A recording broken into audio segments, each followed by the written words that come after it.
South Carolina. If you want to vote, first, you need to get registered. If you're not sure whether you're registered yet, there's a link in the description where you can go check. If you're not registered or you need to update your name or address, there's another link below where you can go register online right now, as long as you have a South Carolina driver's license or state ID.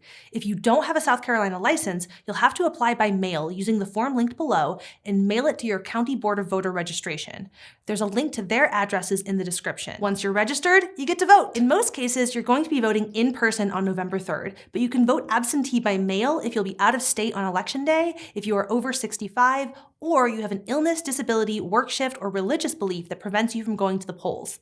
If any of those apply to you, you can request a ballot by filling out a form in the link below, printing it out, and mailing it in. You can request your ballot anytime between now and October 30th, but the sooner you get your request in, the sooner you get your ballot, and the longer you will have to look it over, research candidates, and vote before you send it in by November 3rd. If you qualify to vote absentee by mail, you can also go vote in person at your county's Board of Elections and Voter Registration Office between October 5th and November 2nd. A link that has all of their locations and hours is in the description below. For everyone else, there's a link to find out where you need to go to vote on November 3rd. Polls are open from 7 a.m. to 7 p.m. and you'll need to bring an ID. A valid South Carolina driver's license, state ID, military ID, or passport all work. If you don't have one of those, you can go to your county voter registration office or DMV to get a free voter ID card.